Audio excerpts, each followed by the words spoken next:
Hello friends, आप सभी को मैथ विद केडी क्लास में स्वागत है। जैसे कि आप जानते हैं कि हम लोग क्लास 10 मैथ पढ़ रहे हैं, चैप्टर 8 ट्रिग्नोमेट्री। इसके पहले वाले वीडियो हमने इंट्रोडक्शन ऑफ ट्रिग्नोमेट्री पढ़ चुके थे। आज हम उसके कुछ इंपॉर्टेंस क्वेश्चंस करने वाले हैं। चलिए देखिए, क्वेश्चंस लिखे हुए हैं। In triangle ABC right angle at B. हमको एक ट्रायंगल दिया हुआ है जो राइट एंगल ट्रायंगल है एबीसी, ए बी सी, जो एंगल बी पर 90 डिग्री बना है, राइट एंगल एट बी।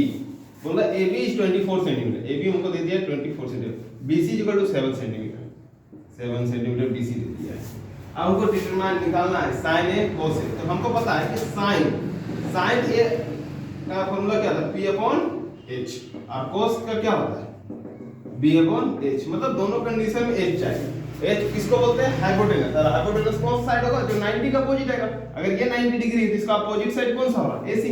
मतलब ये मेरा एच हो गया। तो एच हमको निकालना होगा। तो राइट एंगल ट्रायंगल है, तो पाइथागोरस का यूज करके हम हाइपोटेनस को फाइंड कर लेंगे। चलिए, पाइथागोरस का यूज करके हम हाइपोटेनस को फाइंड करते हैं। ए भी हमको दे दिया 24 सेंटीमीटर और हमको बीसी जो 7 सेंटीमीटर दिया। अब हमको एसी फाइंड करना है। एसी स्क्वायर इक्वल हम लिख सकते हैं कि एबी का स्क्वायर प्लस बीसी का स्क्वायर। क्यों, यहां पर ब्रैकेट लिख देंगे, पाइथागोरस थ्योरम, पीटी थ्योरम के साथ पाइथागोरस थ्योरम। एसी हमको निकालना है, एसी का स्क्वायर। एबी आपको दिया 24 का स्क्वायर प्लस बीसी आपको 7 का स्क्वायर। 24 का स्क्वायर होता है 576 प्लस 7 का स्क्वायर 49, दोनों को जोड़ेंगे तो 625। मतलब एसी का स्क्वायर इक्वल टू 625 आ गया। तो एसी जो क्या रूट अंडर 625, इसको अगर हम फाइंड करेंगे कितना आएगा, 25 सेंटीमीटर। अब मेरा एसी 25 सेंटीमीटर आ गया। अब जो मेरा बोला पहला नंबर 1 नंबर, हमको साइन ए निकालने बोल रहा। साइन एंगल कौन लेने बोल रहा, ए। इसका फार्मूला क्या होता है, पी अपॉन एच। तो देखिए, जब हम बताए थे, जब जो एंगल लीजिएगा उसका अपोजिट साइड ही क्या कहलाता है, परपेंडिकुलर। इसका अपोजिट साइड कौन सा होगा, बीसी होगा। तो बीसी मेरा परपेंडिकुलर कहलाएगा और हाइपोटेनस तो फिक्स रहेगा आपका एसी। अब बीसी कितना था, तो बीसी हमको दिया था 7 सेंटीमीटर, तो 7 और एसी आपका अभी जस्ट हमने एसी निकाला 25। ये आ गया साइन। अब आते हैं कोस ए में। कोस ए का फॉर्मूला बी अपॉन एच। देखिए, अब हम बताए थे जो एंगल लीजिएगा उसका एडजेसेंट साइड ही क्या कहलाता है, बेस। तो इस अगर एंगल ए ले तो उसका एडजेसेंट साइड क्या, ए बी। और हाइपोटेनस आपका फिक्स रहता है एसी। ए बी कितना था 24 और एसी 25। ये तो हो गया पहला। दूसरा नंबर में देखिए, दूसरा नंबर में एंगल चेंज कर दिया है।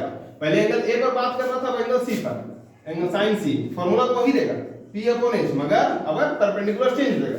क्यों, क्योंकि अब एंगल सी का बात हो रहा है, एंगल सी का अपोजिट साइड कौन आ रहा है, एबी। मतलब एबी मेरा अब परपेंडिकुलर का काम करेगा और हाइपोटेनस आपका एसी ही रहेगा। एबी आपका 24 और आपका हाइपोटेनस 25। उसी तरह कोस सी बी अपॉन एच।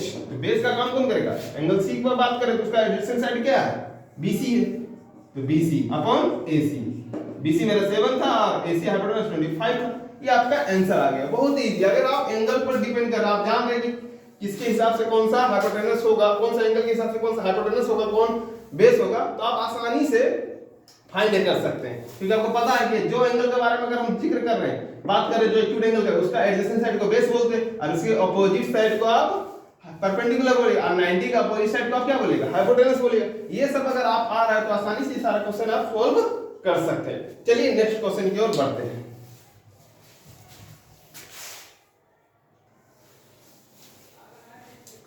चलिए अगला क्वेश्चन देखते हैं। Given that sin theta is equal to a upon c। हमको sin थीटा बराबर दे दिया a upon c। Find the cos theta. cos theta निकालने बोला, तो जरा देखिए sin theta is equal to क्या होता है, p अपॉन h। तो p अपॉन h बराबर a अपॉन c। मतलब हम बोल सकते हैं कि p इज इक्वल टू हमको a दे दिया और h इज इक्वल टू हमको c दे दिया। मतलब परपेंडिकुलर a को दिखा रहा है और ये हाइपोटेनस c। मतलब एक राइट एंगल ट्रायंगल है जिसमें एक एंगल थीटा यहां पर बन रहा है, ये परपेंडिकुलर हो गया। तो परपेंडिकुलर आपको a रिप्रेजेंट कर रहा है और हाइपोटेनस को c रिप्रेजेंट कर रहा है। तो आपको फाइंड क्या करना है, cos थीटा फाइंड करना है। तो cos थीटा बराबर क्या था, b अपॉन h। तो हमको तो बेस चाहिए ना, तो बेस निकालने के लिए क्या करेंगे, अकॉर्डिंग टू पाइथागोरस। पाइथागोरस क्या बोलता है, बेस इज इक्वल टू मतलब h square is equal to p square plus b square. ये पाइथागोरस हमको बोलता है, पीटी थ्योरम, पाइथागोरस थ्योरम। अब देखिए h तो हमको पता है c का स्क्वायर, p हमको पता है p a का स्क्वायर हो जाएगा, प्लस हमको b का स्क्वायर निकालना है। तो हम क्या कर सकते हैं, यहाँ पर बी स्क्वायर इज इक्वल हम बोल सकते हैं C square minus A square. तो b is equal to root under C square minus A square. अब जरा देखिए cos थीटा निकाल लेते हैं। cos थीटा इक्वल टू क्या होता है b अपॉन h।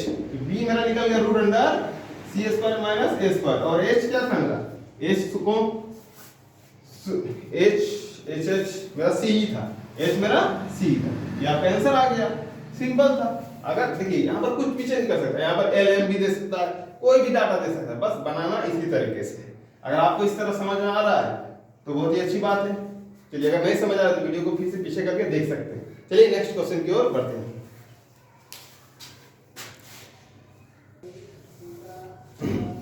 चलिए देखिए अगला question, in the given figure find tan p minus cot r। हमको tan p minus cot r निकालना है। तो देखिए ये राइट एंगल ट्रायंगल, जाहिर सी बात है हमको pr मेरा हाइपोटेनस हो गया और pq अभी तो कुछ भी मान लेते, कोई भी एक साइड है परपेंडिकुलर बेस, कुछ भी मान सकते, वो जो एंगल लेंगे उस पर हिसाब से डिपेंड करता है परपेंडिकुलर और बेस। तो हमको एक और एक साइड निकालना है, तो पाइथागोरस थ्योरम के हिसाब से हम qr q निकाल लेंगे। हमको दे दिया हुआ pq कितना दिया 12 दे दिया है, pr हमको 13 दे दिया है, ठीक है। कुछ नहीं दिया तो कोई यूनिट ही होगा, सेंटीमीटर मीटर में होगा, तो यूनिट आप सिंपल लिख सकते हैं, यूनिट है। अब वो क्यों निकालते हो अकॉर्डिंग टू पाइथागोरस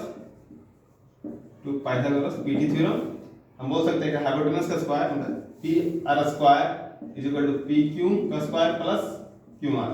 देखिए ये हाइपोटेनस ही फिक्स है क्योंकि ये 90 के अपोजिट आ रहा है, ये दोनों फिक्स नहीं, ये कोई परपेंडिकुलर बन सकता है या तो बेस भी बन सकता है, वो हम डिपेंड करता है कि टेन पे कौन सा एंगल है उसके हिसाब से।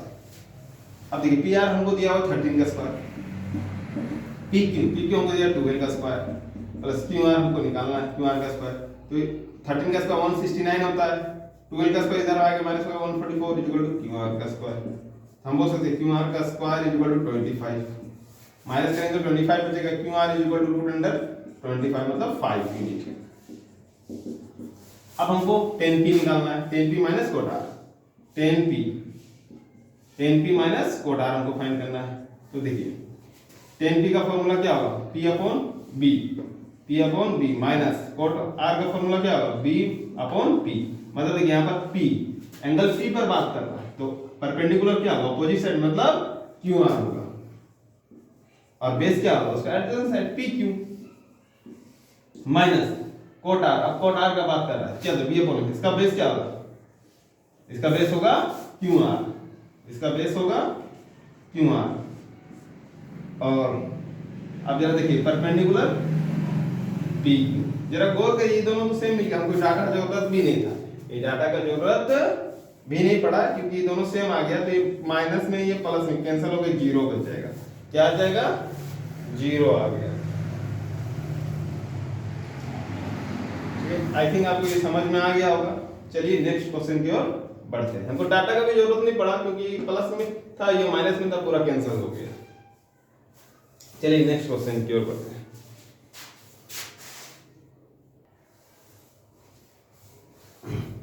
चलिए अगला क्वेश्चन देखते हैं।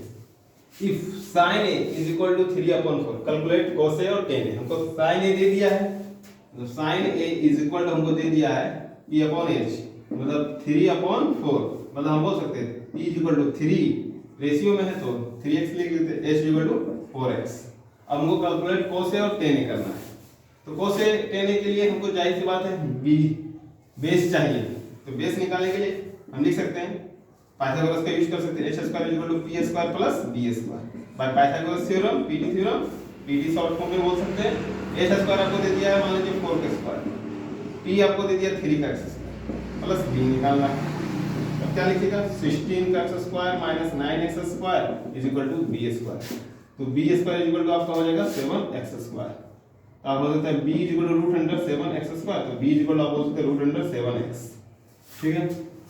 अब जो निकालना है cos निकालना है। अब आते हैं cos में, cos a, cos का फॉर्मूला b अपॉन h, तो b आपने निकाला रूट अंडर 7x अपॉन आपका h कितना है 4x, तो जैसे बात x कट जाएगा मतलब रूट 7 अपॉन 4। उसी तरह आपको tan निकालना है, tan a बराबर क्या होता है p अपॉन b, तो p कितना रह गया आपका p आपका 3x और ये रूट 7x कट जाएगा तो क्या होगा 3 अपॉन रूट 7। तो आई थिंक आपको ये समझ में आ गई। बहुत ही सिंपल क्वेश्चन ट्रिग्नोमेट्री के रेशियो का रहता है, ये सब एमसीक्यू में पूछा गया है और ऐसा क्वेश्चन पूछा हर बार ही जाता है और पूछा जाएगा। तो आप इस तरह का क्वेश्चन कर लें, एमसीक्यू का परफेक्ट कर ले 1 नंबर अपना। और आगे हम और पढ़ने वाले हैं ट्रिग्नोमेट्रीज के क्वेश्चंस। तो अगर आपको वीडियो पसंद लग रहा है तो चैनल को शेयर और सब्सक्राइब जरूर करें। Thank you.